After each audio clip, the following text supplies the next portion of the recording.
There is something in your house right now. You can't see it, you don't know it's there, but I do, because I used to put it there, and the house I visited most looked exactly like yours. I need you to stop what you're doing right now. Put down your phone, sit still, and listen to me very carefully, because what I'm about to tell you is something I swore I would never say out loud. Something that people in my old circle would destroy me for revealing. Something that still makes my hands shake when I think about it. My name doesn't matter. Where I live doesn't matter. What matters is what I did for 11 years of my life and what I saw inside hundreds of homes that their owners had absolutely no idea about. I was a practicing witch, not the costume kind, not the Halloween kind, not the kind you see in movies with green skin and a pointy hat. I'm talking about something older, something darker, something that has been quietly operating in neighborhoods just like yours, in cities just like yours, for centuries. And the scariest part, we had a system, a checklist, things we looked for, things we needed, things that told us everything about a house and the people living inside it before we ever knocked on the door. I'm going to tell you exactly what was on that list, but first I need to tell you how I got there. Because if you understand where I came from, you'll understand why I stayed so long and why it took something absolutely terrifying to finally make me leave. I was 19 years old when a woman named Clara found me. I say found because that's exactly what it felt like. Not like I met her, not like we were introduced. She found me, like she had been looking. I was going through the worst year of my life. My mother had just passed. I had no money, no direction, no one who seemed to care whether I was alive or not. I was the kind of loss that has no map. And Clara walked into a coffee shop where I was sitting alone, looked at me across the room, and said, without me saying a single word, "You've been carrying something heavy for a very long time." I still don't know how she knew. She was warm, she was kind. She talked about energy, about healing, about power that women have always had but were never allowed to use. She made it sound beautiful. She made it sound like family. And I was so desperately hungry for family that I didn't ask the right questions. Within 3 months, I was fully inside her circle. Within a year, I wasn't just a member. I was one of the ones they sent to houses. Let me explain how it worked, because this is where it gets uncomfortable. This is the part I never talked about, even after I left. Our circle had something called territory work. It sounds almost professional when you say it like that, clinical, organized. And that's exactly how they presented it to us, like it was just a spiritual practice, a harmless ritual, a way of reading the energy of a neighborhood. But it wasn't harmless. Territory work meant going into residential areas, suburbs, apartment buildings, quiet streets, and walking, watching, reading homes from the outside, and sometimes finding reasons to get inside. We would pose as canvassers, survey takers, people collecting for charity, neighbors who had just moved in. And while we talked to you at your door, or while we walked through your living room, or while we sat at your kitchen table accepting the glass of water you kindly offered us, we were looking, evaluating, assessing everything, and there was a very specific list of things we needed to find. I'm going to tell you what they were, but I have to warn you, some of these things are probably already in your home right now, and after today, you will never look at them the same way again. The first thing we looked for was what we call threshold markers. This sounds complicated. It's not, it's your front door, specifically what you've put on or around your front door. A welcome mat with a specific pattern, wind chimes that someone gave you as a gift, a wreath made of certain dried herbs or flowers, even the color you painted your door. These things aren't random to us. In the old practice, the threshold, the doorway of a home, is considered a spiritual boundary, a line between what's inside and what's outside, and different objects placed at that threshold signal different things about the people who live there. A home with no threshold markers that was considered spiritually open, unprotected, easy. A home with certain threshold markers, ones that indicated spiritual awareness, prayer, protection. Those homes we avoided completely. And a home with our markers, symbols that someone had unknowingly placed because they thought it looked pretty or because a friend gave it to them. Those homes were flagged, written down, reported back. I placed some of those markers myself, small things, objects that looked like ordinary gifts, things I would bring to new neighbors or leave near doorways when no one was looking. I'm not proud of that, but here's the thing that still keeps me awake at night. I wasn't the only one doing it. There were dozens of us operating in my city alone. And Clara had connections to circles in other states, other countries. This wasn't a small operation. This wasn't a few people playing around with candles and crystals. This was coordinated. And the homes we flagged, the ones we marked as accessible, they didn't just get observed. They got targeted. I need you to let that word sit for a second. Targeted. Because when I tell you the rest of what was on our list, the other things we looked for inside those houses, you're going to understand exactly what that word means. The second thing we looked for was what we called spiritual vacancy. A home can tell you almost immediately whether the people inside it have any kind of active spiritual life. And I don't mean whether they're religious or not. I mean whether they have any sense of something greater than themselves that they're actively connected to. We could read it in the atmosphere of a room. A house that felt spiritually alive had a quality to it, a stillness that wasn't empty, a warmth that wasn't just temperature. Sometimes there were physical signs, a Bible that was clearly read, not just displayed, prayer beads that were worn, religious objects that weren't decorative but were used. Those homes had a feeling. And I am telling you honestly, as someone who spent years walking into strangers' houses, some homes stopped us at the door, not because of a lock or a dog, because of something we could not name and did not want to challenge. We never stayed long in those homes, but a spiritually vacant home felt different. It felt like a house where the lights were on, but nobody was watching. A house where doors had been left open, and those homes were the ones we were most interested in. The third thing we looked for was objects of invitation. This is the part that shocked me most when I first learned it, because these objects are everywhere. Ouija boards are the obvious one. Most people know that. But what most people don't know is the list goes so much further than that. Certain types of spiritual artwork that people buy because it looks interesting, symbols they don't recognize, ancient looking figures, mandalas designed with specific geometry. We knew what those symbols meant. The homeowner usually didn't. Dream catchers bought from certain vendors, not all of them, but specific ones, made in specific ways. Tarot cards kept in a home, even by someone who doesn't really believe in it. Astrology charts displayed as decoration.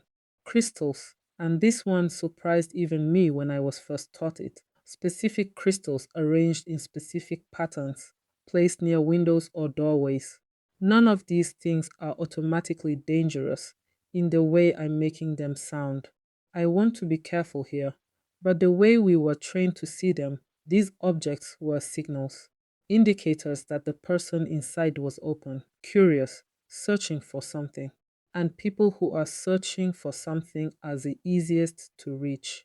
The fourth thing on our list was the one that disturbed me most. It was the children. I almost didn't include this. I went back and forth for a long time about whether to say this out loud because it's the part of my past that I carry the heaviest. The part I ask forgiveness for on my knees, more times than I can count. But I'm telling you because you need to know. We were trained to look for children in homes, not to harm them. I want to be absolutely clear about that. But children were considered the most spiritually sensitive members of a household.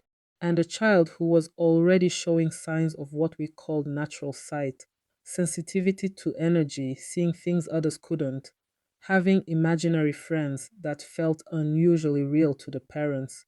That child was considered a significant find. Those families were reported to Clara directly. I don't know exactly what happened after that. I was kept far away from that part of the operation, but I know enough to know it wasn't good. And I know that some of what was done involved attempting to influence those children through adults they trusted. The night I found out more details about what really happened to those families, that was the night I decided to leave. It was a Thursday in late October. Clara had called a gathering at her house, which was unusual for a weekday. When I arrived, the energy in the room was different, tight, like a wire pulled too hard. She told us about a family, a specific family in a neighborhood I had visited twice. She told us the child in that home, a little girl maybe 6 years old, had been successfully contacted. She said it like a business update, and I sat in that room, in that circle of people I had called my family for a decade, and I felt something crack open inside me. Because suddenly I wasn't seeing Clara as the warm, knowing woman who had rescued me from my grief. I was seeing her clearly, maybe for the first time, and what I saw terrified me in a way that nothing in 11 years of dark practice ever had. I left that night. I didn't take anything. I didn't say goodbye. I walked out of her house, got in my car, and drove for 4 hours without stopping. But leaving wasn't the end of the story, because they didn't let people leave easily. The weeks after I left were the most frightening of my life. Small things at first. Objects moved in my apartment, a smell that came and went, specific and unmistakable to anyone trained the way I was. Evidence that someone had been near my door. Then more direct things. Messages from former circle members. A visit from a woman I didn't recognize who somehow knew my name and where I worked. And then one night, and this is the thing I still can't fully explain, I woke up at 3 in the morning to find every single object on my windowsill arranged in a pattern I recognized from our most serious rituals. I lived alone. My windows were locked. I haven't spoken about what I did that night. I will say that I reached out to someone from a completely different spiritual background than my own, someone I had always been trained to see as an enemy. And what they did for me and my home, I believe, saved my life, not my physical life. Something more important than that. I'm telling you all of this not to frighten you for entertainment.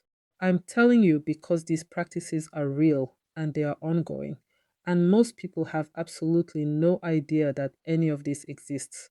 The circles are still there, the territory work is still happening, and the checklist I was trained with, the things we looked for in your home, those haven't changed. So let me finish the list because I started it and you deserve to hear all of it. The fifth thing we looked for was isolation, homes where people lived alone, homes where the people inside had few visitors, little connection to community, minimal family contact.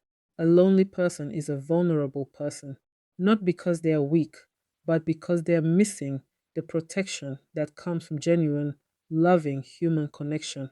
We were taught that isolation creates spiritual holes, empty spaces, and empty spaces invite things to fill them. The sixth thing was unresolved grief. We could sense it in a home almost immediately, the kind of grief that had never been processed, old loss that lived in the walls of a place, people who were still carrying something they had never put down. I recognized this one personally because it was exactly the state I was in when Clara found me. The seventh thing, the last thing on our primary checklist, was the most subtle of all. It was pride. Specifically, the pride of someone who believed they were too intelligent, too rational, too modern to be affected by anything spiritual. A person who dismissed all of this as superstition. That person, we were taught, was the easiest of all because they never looked up. They never asked the questions that might have protected them. They assumed they were safe because they didn't believe in danger. And that assumption was exactly the open door we needed. Here's what I didn't understand until I was out. The things we were looking for in your home, the vulnerabilities, the open doors, the signals, they weren't things we created.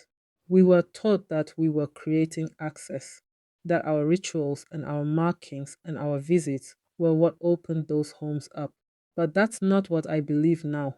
Now I believe we were finding doors that were already open.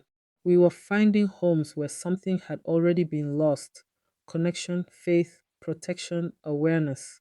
And we were simply walking through gaps that were already there. Which means the most important thing I can tell you isn't about witches, it's about you, and about what you've left unguarded. There's one more thing I haven't told you yet. Something I held back because I needed you to understand the full picture before I said it. On my checklist, above everything else, more important than any object or any symbol or any sign, was one thing that made a home completely, utterly off limits to us. One thing that made even Clara pause. One thing that, when present in a home, made us close our notebooks, turn around, and never come back. It wasn't a special object. It wasn't a secret ritual. It wasn't something you needed to buy or learn or perform. It was the genuine, active, living presence of prayer, not religion as decoration, not spirituality as aesthetic, not belief as identity, actual prayer.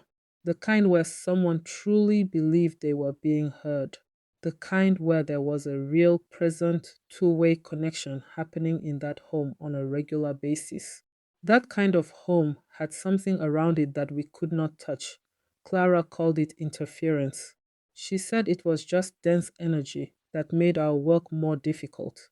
But I watched her face when we encountered it. And what I saw wasn't frustration. It was something that looked a great deal like fear. I've said everything I came here to say. I don't know who you are. I don't know what your home looks like from the outside, or what objects you have on your windowsill, or whether you've been carrying grief you've never put down. But I know that somewhere out there, someone is walking your street, looking, reading the signs that most people never even know they're sending. And the only question that matters, the only question I wish someone had asked me before Clara sat down across from me in that coffee shop is this: what does your home say about you? Not the furniture, not the decorations, the invisible things, the things you've left open, the things you've stopped guarding, the things you've forgotten to protect. I left that world. I found my way out. And every single day, I am grateful for the thing that I found, the thing that finally closed every door I had spent 11 years learning how to open. I'll let you figure out what that thing is. You already know. You've known this whole time.